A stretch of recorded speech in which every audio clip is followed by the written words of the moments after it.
ಎರಡನೇ ಯುಗದಲ್ಲಿ ಶರಧಿ ಲಂಘಿಸಿ ರಘುವರನ ಕುಶಲ ವಾರ್ತೆ ಧರ ಜಾತೆಗೆ. ಎರಡನೇ ಯುಗದಲ್ಲಿ ಶರಧಿ ಲಂಘಿಸಿ ರಘುವರನ ಕುಶಲ ವಾರ್ತೆ ಧರ ಜಾತೆಗೆ.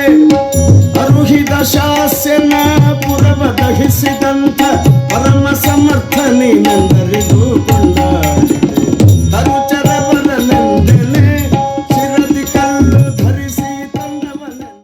ಹನುಮಂತ ದೇವರ ಮೊದಲನೇ ಭೇಟಿ. ಸುಗ್ರೀವನ ಜೊತೆಗೆ ಹನುಮಂತ ದೇವರು ನಡೀತಾ ಬರ್ತಾ ಇದ್ದಾರೆ. ಬಂದಾಗ ವನದಲ್ಲಿ ಇಬ್ಬರು ತರುಣರು ಕಾಣಿಸ್ತಾರೆ. ಅವರೇ ರಾಮಲಕ್ಷ್ಮಣರು.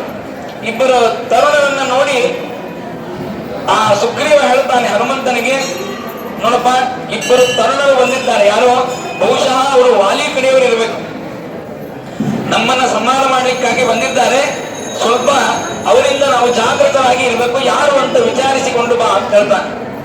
ಹನುಮಂತ ಹೇಳ್ತಾನೆ, ನೋಡಪ್ಪ, ಯಾರಿಗೆ ಕಾಮಣಿ ಆಗಿದೋ ಅವರಿಗೆಲ್ಲ ನೋಡಿದ್ದ ಹಳದಿನೇ ಕಾಣಿಸ್ತದೆ. ನಿನಗೆ ವಾಲಿ ವೈರಿ ಆಗಿದ್ದಾನೆ, ಹಂಗಾಗಿ ನೀ ಯಾರ್ಯಾರು ನೋಡ್ತಿಲ್ಲ ಅವರೆಲ್ಲ ವಾಲಿ ಕಡೆಯವರು ಅಂತ ನಿನಗೆ ಕಾಣಿಸ್ತದೆ. ನಮ್ಮಲ್ಲಿ ದೋಷ ಇಟ್ಟುಕೊಂಡು ಇನ್ನೊಬ್ಬರಲ್ಲಿ ದೋಷ ಹುಡುಕಾಡುವಂತಹ ಸ್ವಭಾವ ಅದು ನಮ್ದಾಗ್ತದೆ.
ಮಮ್ಮ ಶಚಿಮ್ಮ ಸ್ವರಮ್ಮ ಪರಮ್ಮ ಅಮ್ಮರು ಸಮೂಹ ನಿಮ್ಮಣು ಗಮ್ಮರು ನಮ್ಮ ನಮ್ಮ ಪರಮ್ಮ ಮಹಿಮ್ಮ ಎಂತ ಶ್ರೀಮಂತಾನಂತ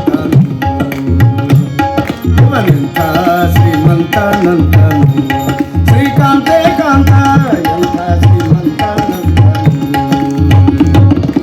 ಅಮ್ಮಲು ಹೆಮ್ಮಗ ಮಮ್ಮ ಮೃಡಮ್ಮರಿ ಮಮ್ಮ ಶಚಿಮ್ಮ ಸ್ವರಮ್ಮ ಪರಮ್ಮ ಅಮ್ಮರು ಸಮೂಹ ನಿಮ್ಮಣು ಗಮ್ಮರು ನಮ್ಮ ನಮ್ಮ ಪರಮ ಮಹಿಮ ಎಂತ ಶ್ರೀಮಂತಾನಂತ.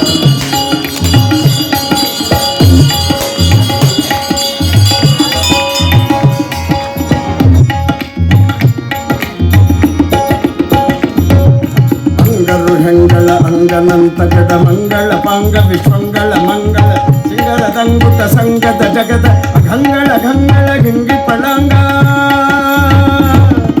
ಪನ್ನಗ ಪನ್ನ ಸಜನ್ನ ಮಹೋನ್ನತ ಪನ್ನಗ ಪರಮ ಹನ್ನರ ತುನ್ನ ಭವಾನ ಸುಖೋನ್ನತ ತನ್ನಗರ ನಿಜ ನಿನ್ನೆದುರಿನ್ಯಾರಿನ್ನೊಡೆಯನ್ನೇ ಗಂತ ಶ್ರೀಮಂತಾನಂತ.